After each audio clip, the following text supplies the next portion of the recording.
अस्सलाम वालेकुम स्टूडेंट्स। अच्छा बेटा, हम नाइन्थ क्लास में, जैसे कि अब उसको हम प्री नाइन्थ भी कह सकते हैं, उसकी एक्सरसाइज 1.1 बहुत ही इम्पोर्टेंट एक्सरसाइज है। इसमें ये होगा कि आपके जो बेसिक कंसेप्ट हैं नंबर सिस्टम के वो हैं, और नंबर सिस्टम की प्रॉपर्टीज़। तो इस एक्सरसाइज को बड़े ही ध्यान से देखना है, मुश्किल नहीं है। लोग कहते हैं कि बड़ी मुश्किल एक्सरसाइज है, रैशनल नंबर और इरेशनल नंबर के कंसेप्ट ही नहीं बच्चों के क्लियर हो रहे होते। तो मैं कोशिश करूंगा इंतहाई आसान तरीके से आप लोगों को समझा सकूं। बस आपसे दरख्वास्त ये है कि आप लोगों ने ना इसको बड़े गौर से देखना, ध्यान से देखना है। अगर बात समझ ना आए, दोबारा से उस वीडियो को दोबारा पीछे जाके दोबारा से आपने देखना है, ताकि वो कंसेप्ट आपका क्लियर हो। तो स्टार्ट करते हैं एक्सरसाइज 1.1। अब इसमें ना सबसे पहले क्वेश्चन किया गया है कि identify each of the followings are rational और इरेशनल नंबर। हमने सबसे पहले समझना है कि रैशनल नंबर और इरेशनल नंबर कौन से होते हैं। हम इस क्वेश्चन पर वापस आते हैं, लेकिन एक उससे पहले हम रैशनल और इरेशनल का थोड़ा सा कंसेप्ट देख लें। अब देखें, एक्चुअल में हमारे पास एक जो मेजर नंबर होता है वो रियल नंबर होता है। अब रियल नंबर सबसे बड़ा नंबर। अब रियल नंबर ऐसा नंबर है जिसमें रैशनल नंबर को याद रखना, हम कैपिटल क्यू से रिप्रेजेंट करते हैं, और इरेशनल नंबर को हम क्यू लगाकर साथ एक डैश लगा देते हैं। इसको हम क्यू प्राइम भी बोलते हैं और क्यू डैश भी कह सकते हैं। वो इरेशनल नंबर होते हैं। अगर रैशनल और इरेशनल दोनों को हम इकट्ठा कर दें तो हमारा नंबर कौन सा बन जाता है? वो रियल नंबर। रियल नंबर एक सबसे बड़ा नंबर है। इसके अंदर सारे रैशनल नंबर भी मौजूद होते हैं, इसमें सारे इरेशनल नंबर भी मौजूद होते हैं। अब सवाल खड़ा होता है कि रैशनल नंबर क्या है। यहाँ से देखें, आपको नज़र भी आ रहा होगा, रैशनल नंबर ऐसे नंबर जिसमें टर्मिनेटिंग नंबर भी होते हैं, नॉन टर्मिनेटिंग और रिकरिंग नंबर भी होते हैं। एग्जाम्पल से समझते हैं, सबसे तरतीब से चलते हैं। सबसे पहले बेटा देखें, टर्मिनेटिंग नंबर कौन से होते हैं। नाम से ये समझ में आ रहा है, टर्मिनेटिंग। टर्मिनेट जो कि ख़त्म हो जाए, कहीं ना कहीं जाके रुक जाए, स्टॉप हो जाए, वो हमारे पास टर्मिनेटिंग नंबर है। जैसा कि देखें, 1/4, 1/4, अगर इसको डिवाइड करें तो 0.25। देखो 5 पे जाके ख़त्म हो गया ना। और दूसरी एग्जांपल देखें, 8/25, तो 0.32 आंसर आता है इसका। 2 पे आके ये जो वैल्यू है वो ख़त्म हो रही है। इसी तरह 3/8 है, तो 0.375, 5 पर आके ये वैल्यू ख़त्म रुक रही है। जहाँ पर वैल्यू रुक जाए उस नंबर को हम टर्मिनेटिंग डेसिमल नंबर बोलते हैं, ठीक है। और साथ ही नॉन टर्मिनेटिंग, देखें नॉन से समझ में आ रहा है कि जो ना रुके, टर्मिनेट जो रुकना, और नॉन ना रुकना, नॉन टर्मिनेटिंग नंबर। अब ऐसा नंबर देखें, अगर मैं 1 पर 3 को डिवाइड करता हूँ ना, तो मेरे पास आंसर आता है 0.333, और ये डॉट नज़र आ रहे हैं, इसका मतलब है कंटिन्यू। अब 0.33 ये चलता जा रहा है, हमें नहीं पता ये कहाँ ख़त्म हो रहा है, चलता जाएगा। अब ये नहीं रुक रहा, देखो जाता जा रहा है, तो इसको बोलते हैं नॉन टर्मिनेटिंग। अब देखो 3 तो नॉन टर्मिनेट नहीं हो रहा था ना, तो 3 के ऊपर आप लाइन लगा दो। इस डैश से हमें, ये बार से हमें समझ में आ जाएगा कि जो 3 नंबर है ना वो बार बार रिपीट हो रहा है। इसी तरह 1/6 है, 1/6 को डिवाइड करें ना तो 0.16666। अब 6 रिपीट हो रहा है, तो अब 6 के ऊपर जब आपको इस तरह का बार नजर आ जाएगा ना, तो समझ जाना ये 6 इस वैल्यू के अंदर बहुत ज्यादा रिपीट हो रहा है। अब देखें 22.7, इस वैल्यू को याद रखना, मैं आगे क्वेश्चन में भी इसको डिस्कस करूंगा। 22/7, इसमें देखें ये नहीं रुक रहा।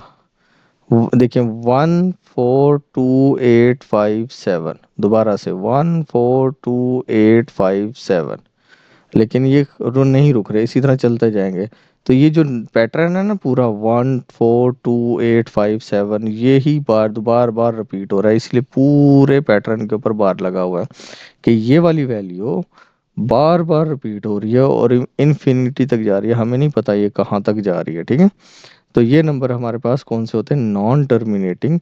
लेकिन साथ के साथ ये रिपीटिंग, इनको हम रिकरिंग नंबर भी बोलते हैं। रिकरिंग का मतलब देखो ना, ये 3 बार बार रिकर हो रहा था, बार बार आ रहा था। तो जो बार बार रिपीट हो रहा हो, एक ही नंबर बार बार रिपीट हो रहा हो, उसको रिकरिंग कहते हैं। और जो कि ना ख़त्म हो रहा हो, नॉन टर्मिनेटिंग। अब तो ये नंबर हमारे पास नॉन टर्मिनेटिंग भी है, जो कि ख़त्म नहीं हो रहा, और रिकरिंग भी है कि रीअक्कर, रिपीट भी हो रहा है, बार बार रिपीट हो रहा है। तो जो नंबर बार बार रिपीट हो रहे हो उनको हम रिकरिंग नंबर बोलते हैं। क्लियर?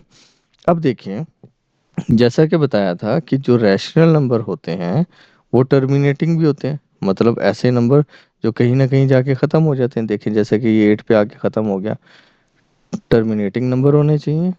या क्या होने चाहिए, नॉन टर्मिनेटिंग हो, लेकिन शर्त है अगर नॉन टर्मिनेटिंग है साथ वो नॉन रिकरिंग भी होने चाहिए। मतलब जैसा कि ये एग्जांपल थी कि ये नॉन टर्मिनेटिंग है, ये डॉट डॉट किसको रिप्रेजेंट कर रहा है कि नहीं रुक रहा, चलता जा रहा है, चलता जा रहा है। लेकिन देखो इसमें ये जो 6 है ना, ये बार बार रिपीट भी हो रहा है, रीअक्कर भी हो रहा है। तो ऐसा नंबर भी हमारे पास कौन सा होता है, रैशनल। अब बात करते हैं इर्रेशनल। इर्रेशनल नंबर वाहिद वो नंबर होता है जो नॉन टर्मिनेटिंग हो, ये देखें लिखा हो नॉन टर्मिनेटिंग हो, और नॉन रिकरिंग हो।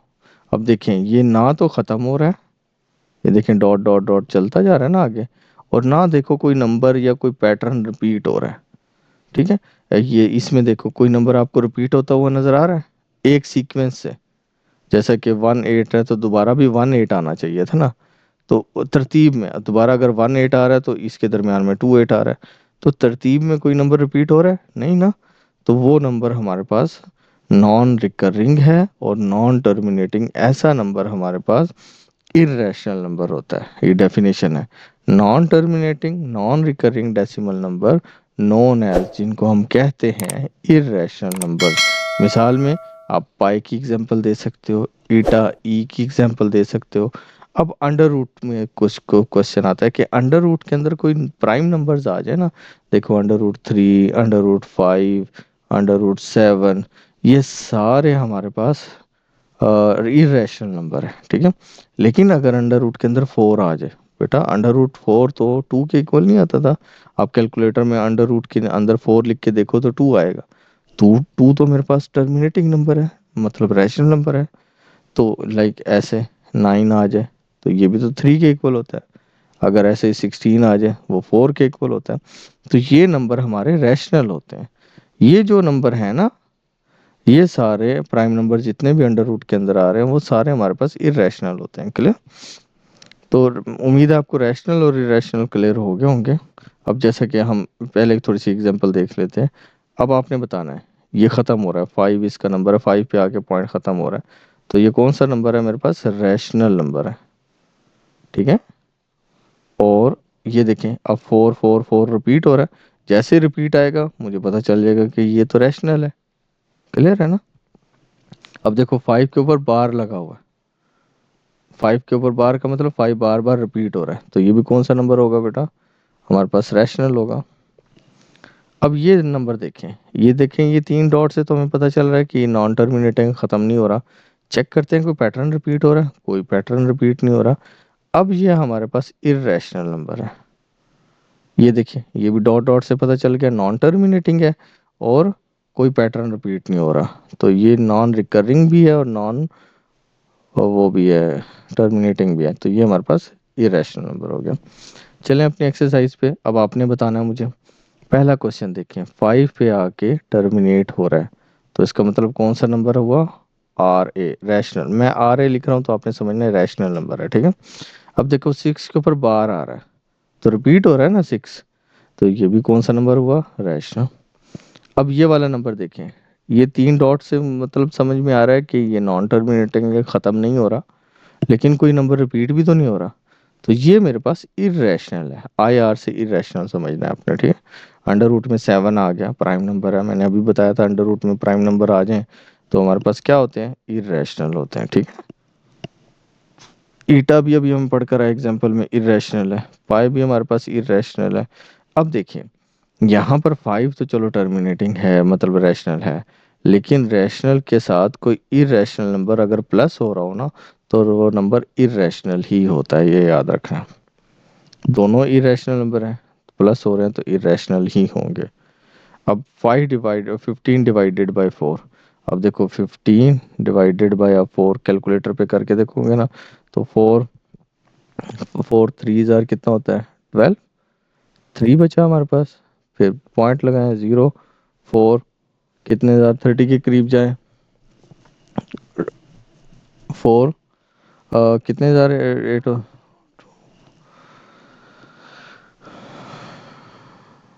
फोर सेवन ज़ार 28। अब टू माइनस किया, फिर यहाँ पर पॉइंट लगा हुआ था तो ज़ीरो लगाया, फोर फाइव ज़ार 20।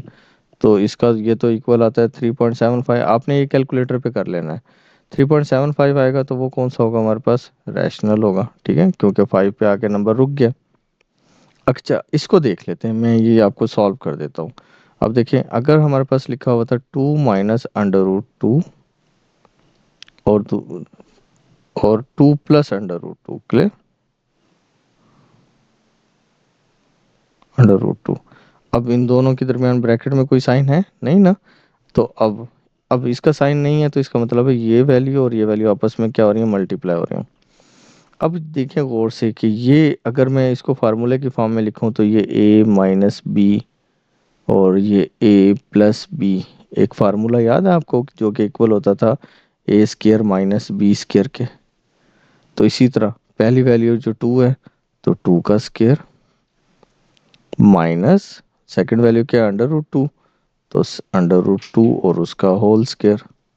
अब 2 का स्क्वायर लो तो वो क्या होता है 4, माइनस ये 2 स्क्वायर रूट से कट जाए तो क्या बचेगा 2, 4 में से 2 चला जाए तो 2।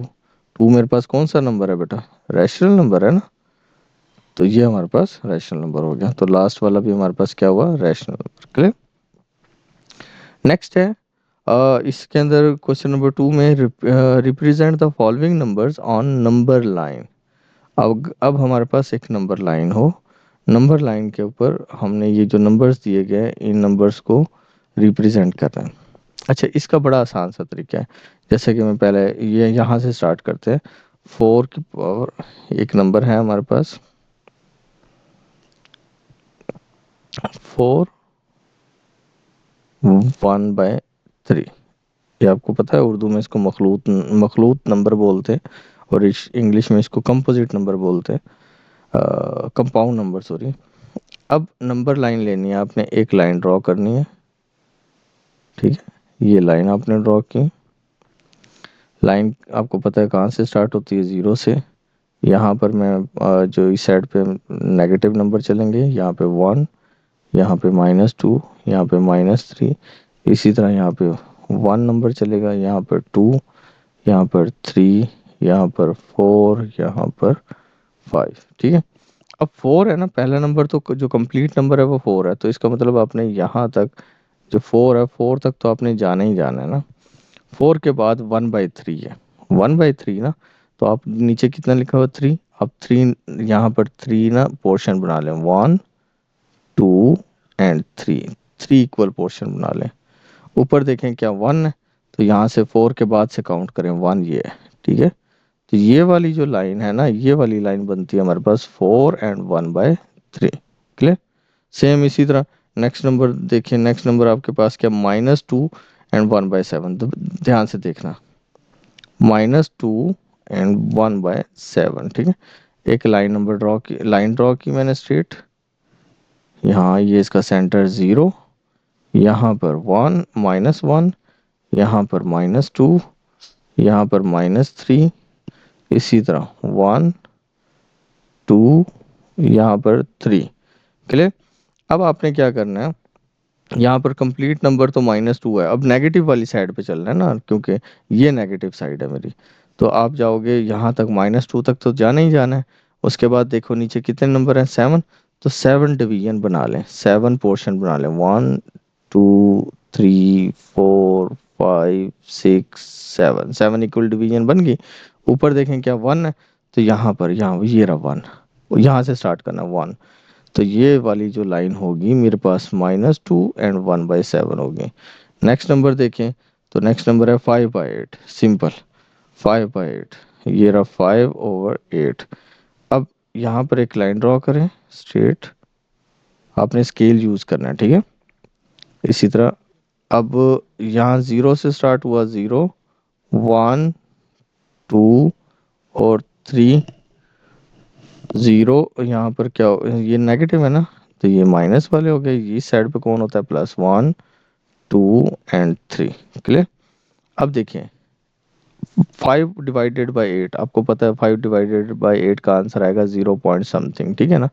तो इसका मतलब है ये जीरो, और देखें प्लस का है या माइनस का, कोई साइन नहीं है तो प्लस का होगा। तो इसका मतलब ये नंबर ना, मैं सिर्फ समझाने के लिए सर्कल लगा रहा हूँ, तो ये नंबर यहाँ कहीं पे लाई करता होगा। क्लियर है ना, 0 पॉइंट समथिंग है ना। तो अब वही 0 से 1 के दरमियान में 8 डिवीजन बना लें, इक्वल 1 2 3 4 5 6 7 8। इस तरह आपने स्केल से इक्वल डिवीजन बनानी है। ऊपर कितना है 5, तो 5 तक काउंट करें। ये 1 2 3 4, ये रहा 5, ये वाली लाइन जो सी है ना, ये आपके पास होगी 5/8। ठीक है ना, सिंपल। नेक्स्ट देखें, लास्ट है 2 3/4। यहाँ पे 2 और 3/4 है, तो लाइन ड्रॉ करें स्ट्रेट। अब देखिए पॉजिटिव नंबर है ना, 0 2, कोई साइन नहीं है तो प्लस होगा, तो ये 0, यहाँ पर आ गया 1, यहाँ पर आ गया 2, यहाँ पर आ गया 3। क्लियर। तो 2 तो कंप्लीट नंबर है, मतलब आपने 0 से 2 तक तो एज इट इज़ जाना है। 2 आ गया, 2 के बाद देखें 3/4 है ना, 4 नीचे वाला, 4 डिवीजन बनाते हैं, 1 2 3, ये 4 डिवीजन बन गई। ऊपर नंबर कितना है 3, तो काउंट करो, ये 1 ये 2, तो ये वाली जो 3 लाइन है ना, ये हमारे पास होगी 2 3/4। सिंपल सा, ठीक है। नेक्स्ट क्वेश्चन है, इंपॉर्टेंट है बड़ा। Express the following rational number p/q, और जो नंबर है ना, ये वाले नंबर दिए गए हैं, इनको p/q की फॉर्म में, इंटीजर्स की फॉर्म में लिखें। और जो q है ना, जो ओवर के नीचे ये q, ये कभी भी ज़ीरो नहीं होना चाहिए, ठीक है। तो ये पहला क्वेश्चन है हमारे पास 0.4। और अब आपने बताना है कि अगर ये 0.4 लिखा हो और उसके ऊपर बार लगा हो, इस बार का क्या मतलब होता था, इस इसका मतलब होता था 4 बार बार रिपीट हो रहा है, तो 4 यूं कॉन्टिन्यूसली रिपीट होता जा रहा है। आपने इस क्वेश्चन को स्टार्ट ऐसे ही करना है, आपने लिखना है यहाँ पे लेट, ये जो पूरी वैल्यू है मैं इसको इक्वल कर देता हूँ एक्स के। ये जो वैल्यू थी ना, इसको सबसे पहले आपने एक्स के इक्वल लेट करना। अब देखें एक नंबर रिपीट हो रहा है या दो, 4 तो एक नंबर ही है ना जो बार बार रिपीट हो रहा है। अगर एक नंबर रिपीट हो रहा हो तो आपने बोथ साइड पर 10 से मल्टीप्लाई करना है। मतलब वजह बताता हूँ मैं, एक मिनट, आप यहाँ पे लिखेंगे मल्टीप्लाई 10 ऑन बोथ साइड्स, ठीक है। अब x के साथ भी आपने 10 मल्टीप्लाई कर दिया, पहली साइड तो ये है ना, x के साथ भी 10 मल्टीप्लाई किया, और 10 मल्टीप्लाई किया अपनी दूसरी वैल्यू के साथ भी, जो कि 0.4444 कॉन्टिन्यूसली चलती जा रही है। अब देखें 10x ही एज इट इज़ आ गया। अब ये जो 10 जब इस पूरी वैल्यू से मल्टीप्लाई होगा, तो इसका आंसर आएगा 4.4444। अब 10 जब मल्टीप्लाई होगा तो पॉइंट, ये जो डेसिमल नंबर है, ये एक नंबर मूव कर जाएगा ना कैलकुलेटर पे भी, अगर आप इसको मल्टीप्लाई करते हो ना, तो 4.44 आपको नज़र आंसर आएगा। इसको आप इक्वेशन नंबर 1 का नाम दे दें, और इसको इक्वेशन नंबर 2 का नाम दे दें। अब बड़ी इक्वेशन कौन सी है, 10x वाली ना, दूसरी इक्वेशन बड़ी है ना, तो सब्ट्रैक्ट कर दें। तो यहाँ पे लिखे subtract equation 1 from equation 2। Clear. तो इसी तरह पहले इक्वल की जो सी आपकी लेफ्ट साइड है वो माइनस होंगी, फिर 10x में से x माइनस हो जाएगा, इस 10x में से ये x माइनस होगा। फिर इक्वल की दूसरी साइड में माइनस करते हैं, बड़ी वैल्यू ये है, तो 4.4444 से माइनस हो जाएंगे 0.4444। तो आंसर क्या आएगा, जब कैलकुलेटर पे इसको आप माइनस करोगे तो आंसर यहाँ पर आएगा 4। और 10x में से 9, 10x में से 1x चला जाए तो हमारे पास बचते हैं 9x। तो x इक्वल हो जाएगा, अब 9 मल्टीप्लाई हो रहा है ना x के साथ, 4 के नीचे आके डिवाइड हो जाएगा। देखो, तो हमारे पास x का आंसर है 4/9। तो देखा ये p/q की फॉर्म में है ना, और q भी मतलब 9 0 तो नहीं है ना, q0। तो ये नंबर हमने p/q की फॉर्म में लिखना था। क्लियर। तो सेम ऐसे ही क्वेश्चन है, इसको आप लोग अभी स्क्रीनशॉट लेके इसको नोटबुक पे लिख लें, इसको बार बार प्रैक्टिस करें। सेम इस तरह का अगला क्वेश्चन है 0.37, ठीक है। मैं दोबारा करता हूँ, जिनको समझ नहीं आया एक दफ़ा दोबारा देखें। नंबर है हमारे पास 0.37 और उसके ऊपर क्या लगा हुआ बार। सबसे पहले हमने क्या करना है, आपने लेट करना है ये पूरा नंबर x इक्वल टू 0. अब 37, देखो बुक में क्वेश्चन में देखो ना, 37 के ऊपर पूरे के ऊपर बार लगा हुआ है। अब पूरे के ऊपर बार का मतलब है कि जो 37 है ये पूरा 37 रिपीट हो रहा है बार बार, 37 37 ये रिपीट होता चला जा रहा है। अब देखो दो नंबर रिपीट हो रहे हैं 37, अगर दो नंबर रिपीट हो रहे हो तो हम 100 से, 100 में दो जीरो होती है ना, तो 100 से मल्टीप्लाई करेंगे। तो हम लिखेंगे यहाँ पर मल्टीप्लाई 100 ऑन बोथ साइड, ठीक है। तो x से मल्टीप्लाई होगा पहले 100 और दूसरी साइड पे भी 100 मल्टीप्लाई बाय 0.373737, ये आपकी मर्जी है जितने लिखो, क्योंकि ये तो कंटिन्यू चल रहा है। आप 4 लिखो, 5 लिखो, 3 लिखो, जितने भी लिखना चाहो। तो ये 100x आ गया। अब 100 जब 0.37 से मल्टीप्लाई होगा तो 37.373737 ये चलता जाएगा, ठीक है। अब इसको इक्वेशन नंबर हम क्या नाम देते थे, 1 का, इसको क्या नाम देते थे, 2 का। अब क्या करेंगे आप, बड़ी इक्वेशन 2 वाली है ना, क्योंकि 100x वाली है, तो हम यहाँ लिखेंगे subtract equation 2, oh sorry equation 1 from equation 2। Clear. अब 100x माइनस कर देंगे ये वाला x। अब दूसरी इक्वेशन में क्या था, बड़ी इक्वेशन 37.373737 माइनस कर देंगे इस वाली इक्वेशन को, 0.373737 चलता जाएगा, ठीक है। तो इसका आंसर आएगा 37 और 100 में से जब x चला जाएगा तो क्या बचेगा, 99x। अब x निकालना है तो 99 जो सा वो किसके नीचे आ जाएगा, 37 के नीचे डिवाइड हो जाएगा, ठीक है। तो ये देखिए ये p ओवर क्यू की फॉर्म है ना, तो ये हमारा आंसर है। नेक्स्ट क्वेश्चन देखें 0.21। अब आपने साथ के साथ बोलते जाना, क्या करेंगे, 0.27 ये क्वेश्चन है हमारा। सबसे पहले क्या करोगे, आप लिखोगे let x is equal to 0.21212121 dot dot dot का मतलब क्या है, कंटिन्यू चलता जाएगा। अब दो नंबर रिपीट हो रहे हैं, 21 रिपीट हो रहा है ना, तो किससे मल्टीप्लाई करेंगे, 100 से। Very good. तो यहाँ पे लिखोगे आप मल्टीप्लाई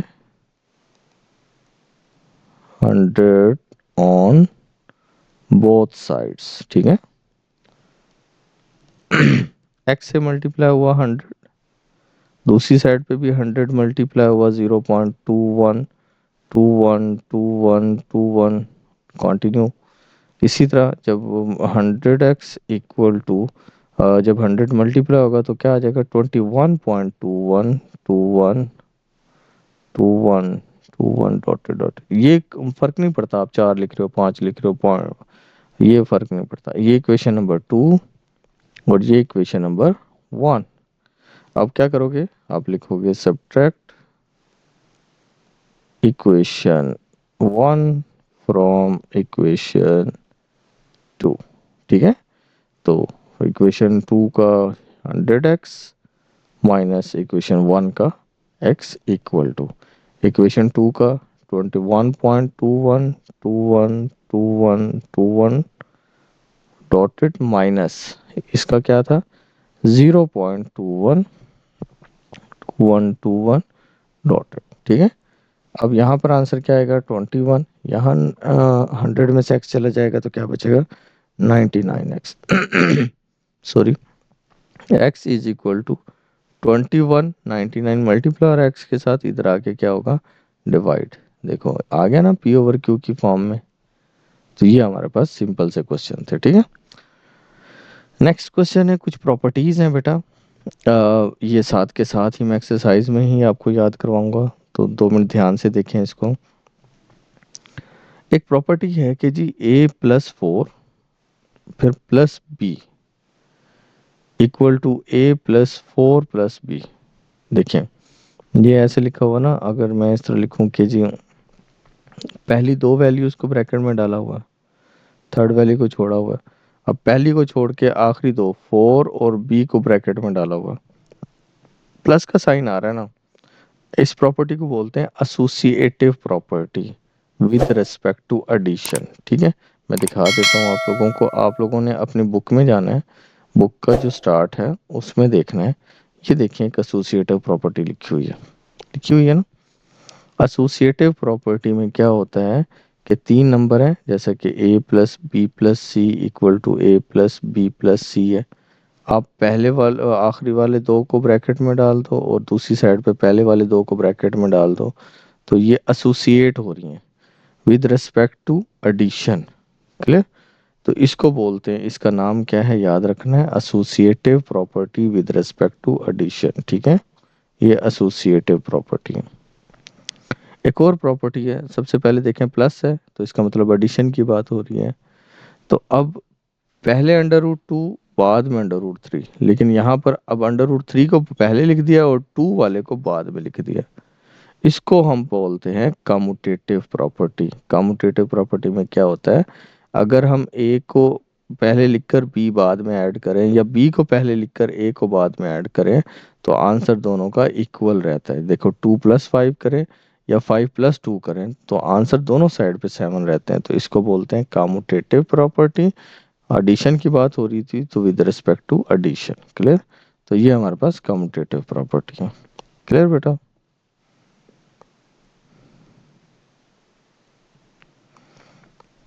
नेक्स्ट हम बात करते हैं, देखो x माइनस एक्स।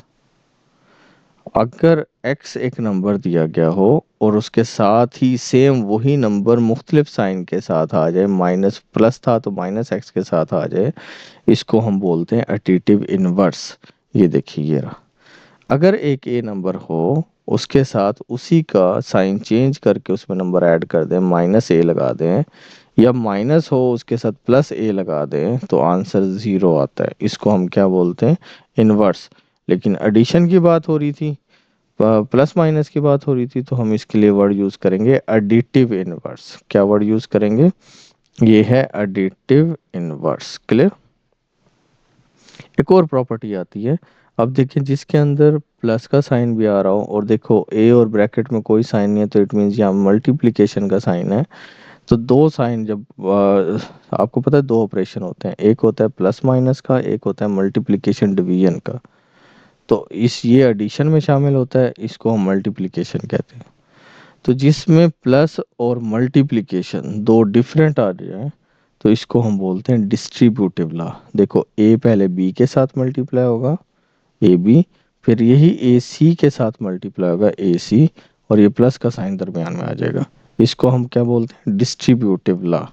ये यहाँ पर है आपके, ये देखिए distributive law. A B plus C था तो ए पहले बी से मल्टीप्लाई हुआ, फिर ये ए सी से मल्टीप्लाई हुआ, तो इसको हम बोलते हैं डिस्ट्रीब्यूटिव लॉ। लेकिन देखें लेफ्ट साइड से अप्लाई हो रहा था ना ए, तो इसको हम बोलेंगे left distributive law. Clear. Next है, अब देखें 16 है, सोचें 16 में क्या ऐड करूं कि आंसर 16 ही आए। 16 जो अपनी पहचान है वो ख़त्म ना करे, तो 16 में ज़ीरो ऐड करना पड़ेगा ना। तो अब जो नंबर सिक्स मतलब जिस नंबर में ज़ीरो ऐड कर दिया जाए, वो नंबर वही रहता है, अपनी पहचान नहीं खोलता।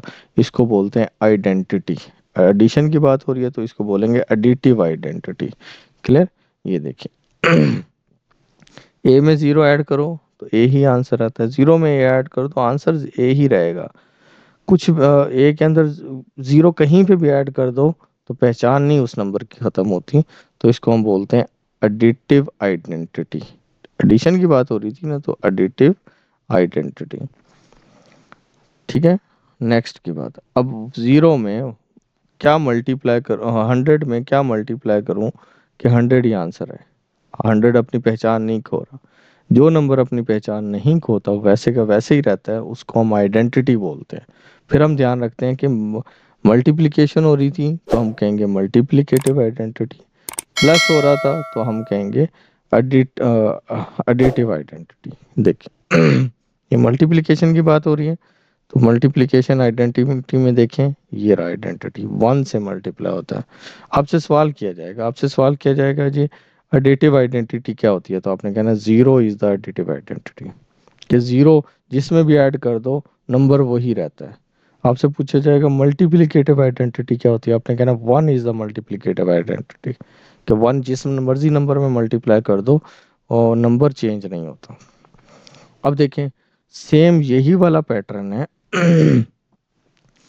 पहले आखिरी दो ब्रैकेट में है, पहले दो ब्रैकेट में है, लेकिन अब हो क्या रहा है, मल्टीप्लिकेशन हो रही है। तो है तो एसोसिएटिव लॉ ही, लेकिन किसके लिहाज से, मल्टीप्लिकेशन के लिहाज से, ठीक है। अब सेम यही वाला पैटर्न, ये दो नंबर पहले √2 प्लस √3 था, फिर बाद में क्या हुआ, √3 को पहले लिख दिया, √2 को बाद में। इसी तरह ए बी या बी ए, एक मल्टीप्लाई हो रहा है ना दोनों, तो इसको भी हम कम्यूटेटिव प्रॉपर्टी, ये देखो मल्टीप्लिकेशन है ना, तो हम बोलेंगे commutative property with respect to multiplication. Clear बेटा, तो ये आपने प्रॉपर्टीज याद कर लेनी है। क्लियर। नेक्स्ट जी, तो जैसा कि क्वेश्चन नंबर 5 है हमारा, अब क्वेश्चन नंबर 5 में प्रॉपर्टीज है। अब ये प्रॉपर्टीज है इनइक्वलिटी की। देखिए आप इनइक्वलिटी के साइन, इनइक्वलिटी के साइन बोलते हैं मतलब लेस देन या ग्रेटर देन। ये जो दो साइन होते हैं ना, इनको हम इनइक्वलिटीज के प्रॉपर साइंस बोलते हैं। अब देखिए -3 इज लेस देन -1, कि -3 छोटा है -1 से, या 0 जी छोटा है 2 से, इसको हम बोलते हैं ट्रांजिटिव प्रॉपर्टी। क्लियर है, इसमें एक नंबर बड़ा होता है या एक नंबर छोटा और होता है, ठीक है। तो ये नाम याद रखना है, इस प्रॉपर्टी को नाम क्या बोलते हैं हम, ट्रांजिटिव प्रॉपर्टी, ठीक है। नेक्स्ट वाले में देखें, अगर ए छोटा हो बी से, और अगर इसी को ए की जगह हम 1/a लिख दें और बी की जगह 1/b लिख दें, अगर यहाँ साइन लेस देन का था तो यहाँ पर साइन ग्रेटर देन का कर देंगे, ठीक है। यहाँ पर जो साइन है वो चेंज हो जाएंगे, इसको बोलते हैं रेसिप्रोकल प्रॉपर्टी, ठीक है। ये नाम याद रखना है आपने, इसको क्या बोलते हैं बेटा हम, रेसिप्रोकल प्रॉपर्टी। क्लियर, कि जब भी इन्वर्स करेंगे साइन चेंज हो जाएंगे। इन्वर्स का मतलब हम अपोजिट कर देंगे ना, तो साइन इनके चेंज, इनइक्वलिटीज के साइन चेंज हो जाएंगे। अब देखें अगर हमारे पास है कि ए छोटा है बी से, अगर कोई सी नंबर उसमें ऐड कर दो, ए में भी और बी में भी, तब भी वैल्यू वही छोटी रहेंगी। मिसाल के तौर पर देखो 2 लेस देन 5, अगर 2 में मैं 3 ऐड कर दूं और 5 में भी 3 ऐड कर दूं, तो तब भी तो यहाँ पर 2 + 3 5 हुआ, और 5 + 3 कितना हुआ 8। अब भी तो वही साइन ही है कि 5 छोटा है 8 से, तो इसको बोलते हैं ये हमारे पास एडिटिव प्रॉपर्टी। क्या बोलते हैं इसको हम, एडिटिव प्रॉपर्टी। कोई सेम नंबर उसमें लेकर जाएं तो ये वाले साइन चेंज नहीं होते। क्लियर। सेम इसी तरह का मल्टीप्लिकेशन के लिहाज से, ए के साथ कोई सी नंबर मल्टीप्लाई करो और बी के साथ सी मल्टीप्लाई करो, और ए सी जोन सा है वो छोटा हो बी सी से, तो सी जोन सा है वो हमेशा 0 से बड़ा होगा। ये तो कंडीशन डाली है ना, तो फिर भी ए हमेशा छोटा रहेगा बी से। मिसाल के तौर पर यहाँ पर 2 × 3 था इज लेस देन 1 × 3, ठीक है। इसका आंसर कितना बनेगा 6, सॉरी ये गलत साइन डाल दिया मैंने, यहाँ पर साइन डालेंगे हम लोग ये वाला, 2 बड़ा है ना 1 से, तो इस वजह से 2 × 3। अब 2 3 जार क्या हुआ 6, और 1 3 जार क्या हुआ 3। अब भी तो वही है ना, 6 बड़ा है 3 से। क्लियर। तो इस प्रॉपर्टी को भी हम क्या बोलते हैं, इसको बोलते हैं मल्टीप्लिकेटिव प्रॉपर्टी। क्या बोलेंगे इसको, मल्टीप्लिकेटिव प्रॉपर्टी। और से ध्यान से देखना है इसको, सेम ये भी वही है, सेम वही सिनेरियो, ये भी मल्टीप्लिकेटिव प्रॉपर्टी हो गया। ये वाला देखिए गौर से, ए इज ग्रेटर देन बी, या ए इक्वल टू बी, या ए छोटा हो जाएगा बी से, ये सारी होती हैं। इसको मतलब ये 3 पॉसिबिलिटीज है, 3 पॉसिबिलिटीज है ना, तो इसलिए इसका नाम भी ट्राई, देखो ट्राई का मतलब हो गया 3, ट्राइकोटोमी प्रॉपर्टी, ठीक है। इसमें तीनों कंडीशन होंगी, या ए बड़ा होगा बी से, ठीक है, या ए और बी इक्वल होंगे, या ए छोटा होगा बी से। तो इसको हम क्या नाम देंगे, ट्राइकोटोमी प्रॉपर्टी। ये आपके बुक में स्टार्ट में लिखी हुई है सारी। अब एक और बड़ा इंपॉर्टेंट क्वेश्चन आ गया। मेरा आपसे क्वेश्चन है बेटा कि मैं कहूँ कि आप ये बताओ कि 2 और 4 के दरमियान का नंबर क्या होता है। मैंने जैसे आपको कहना है ना 2 और 4 के दरमियान का नंबर क्या होता है, आप कहोगे जी 3 होता है। मैं बताऊं कैसे होता है कि जी 2 ये वाला नंबर प्लस ये वाला पहला और आखिरी नंबर को ऐड कर दो और डिवाइडेड बाय 2 कर दो। 4 + 2 कितना हुआ, 6/2। 6 पर 2 को डिवाइड कर दो तो आंसर क्या आता है, 3। तो ये 3 नंबर ऐसे आता है। अगर हमने कभी भी किसी भी नंबर का सेंट्रल नंबर दरमियान का नंबर निकालना हो ना, तो आप पहले और आखिरी नंबर को जमा करो और 2 पे डिवाइड कर दो। करके देखें। अब उन्होंने कहा है कि 1/3 और 1/4 के दरमियान के जो नंबर है ना, वो इसके अंदर दरमियान इंसर्ट 2 रैशनल नंबर बिटवीन, इनके दरमियान का नंबर बताओ। तो हमने क्या कहा, अभी डिसाइड क्या किया था कि पहला और आखिरी नंबर पहले देख लें, नंबर क्या थे हमारे पास, 1/3 एंड 1/4। ये जी 1/3 और 1/4 इनके दरमियान का नंबर ढूंढना है कौन हो सकता है। तो हमने क्या डिसाइड किया था कि इसको और इसको हम प्लस करेंगे, 1/3 प्लस 1/4, और किसको डिवाइड कर देंगे, इस पर 2 को डिवाइड कर देंगे, हम डिवाइडेड बाय 2 लिख देते हैं, ठीक है। अब देखो, आपको पता है कोई भी फ्रैक्शन हो तो उनको ऐड करने के लिए हम क्या लेते थे, एलसीएम लेते थे। 4 और 3 का एलसीएम क्या होता था, 12। या आपको अगर वो तरीका आसान, अगर मैं इनके डिनोमिनेटर सेम कर लेता हूँ, 1/3 के साथ 4 को मल्टीप्लाई कर देता हूँ इधर भी, और प्लस 4 के साथ मैं 3 को मल्टीप्लाई कर देता हूँ। तो दोनों के क्या बन गया, 4/12 बन गया प्लस 3/12 बन गया। तो डिवाइडेड बाय क्या चलता आ रहा था, 2। ठीक है। या जिसको एलसीएम लेना आता है मैं साथ पैरेलल वो मेथड भी कर देता हूँ कि 1/3 प्लस 1/4 है ना, तो डिवाइडेड बाय 2 है। तो जिसको जो आसान लगता है, इन दो का एलसीएम 3 और 4 का एलसीएम क्या आया, 12 आया। और 4 जाके 1 से मल्टीप्लाई होगा तो 4, प्लस 3 1 से मल्टीप्लाई होगा तो 3। अच्छा, डिवाइडेड बाय 2 का मतलब होता है मल्टीप्लाई 1/2। जब डिवाइड की जगह मल्टीप्लाई का साइन डालेंगे तो ये उल्ट हो जाता है ना। 4 + 3 कितना होता है, 7 डिवाइडेड बाय 12 मल्टीप्लाई बाय 1/2। अब 7 1 से मल्टीप्लाई, कटिंग तो कहीं नहीं हो रही ना। 7 1 से मल्टीप्लाई हुआ तो 7 1 और 7, 12 2 से मल्टीप्लाई हुआ तो 24। इसी तरह अब यहाँ पर देखें 12 सेम है, तो इनको ऐड किया, 4 + 3 एज इट इज़ आ जाएगा। डिवाइड की जगह मल्टीप्लाई किया तो 1/2। ये 7/12 मल्टीप्लाई बाय 1/2, तो क्या हो जाएगा, 7 1 7 ओवर 2, और 12 और 2 मल्टीप्लाई होंगे तो 24। मुझे लगता है आप लोगों को ये मेथड आसान नहीं लगा होगा। नेक्स्ट क्वेश्चन देखते हैं। देखो अब ये जो दरमियान का नंबर था ना, तो वो हमारे पास क्या बना, 7/24। क्लियर। नेक्स्ट इसी तरह 3 और 4 के दरमियान का नंबर, ये हमने क्या डिसाइड किया था जी, 3 और 4 है, इनके दरमियान का नंबर अगर मुझे निकालना है ना, तो दरमियान का नंबर निकालने के लिए मैं 3 को प्लस करूंगा 4 के साथ, डिवाइडेड बाय क्या कर दूंगा, 2। 3 + 4 कितना होता है, 7 डिवाइडेड बाय 2। 7 पर 2 को डिवाइड करो तो आंसर क्या आता है, 3.5। तो 3.5 is the middle number. Clear. Next number हमारे पास क्या था, 3/5 3/5 4/5। ठीक है। तो हम लिखेंगे 3/5 4/5।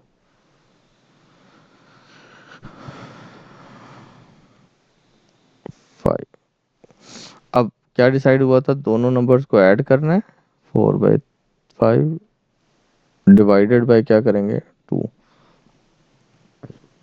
एलसीएम 5 5 सेम है ना, तो सेम को एक दफ़ा लिखकर ऊपर वाली वैल्यूज एज इट इज़ लिखते होते हैं। डिवाइड का मतलब, डिवाइड को जब मल्टीप्लाई में करेंगे 2 1/2 हो जाएगा। तो 4 + 3 कितना होता है, 7 डिवाइडेड बाय 5 मल्टीप्लाई बाय 1/2। तो अब कटिंग कहीं नहीं हो रही, 7 1 से मल्टीप्लाई होगा तो 7 1 7, 5 2 10। तो हमारे दरमियान का नंबर क्या आ गया, 7/10, 7/10। ये हमारा सेंट्रल नंबर आ गया। क्लियर। तो आप लोगों ने सेम एज इट इज़ ये क्वेश्चन करना है। यहाँ से। क्लियर? तो ये हमारी बेटा एक्सरसाइज थी, इंतहाई सिंपल सी, लेकिन आपको प्रैक्टिस की ज़रूरत है। एक दफ़ा आपको प्रैक्टिस करनी पड़ेगी। एक दफ़ा मेरे कहने पे प्रैक्टिस कर लें, यकीन करें ये आपको कभी नहीं भूलेगी। ठीक है? अपना ख्याल रखिएगा। अल्लाह हाफिज़।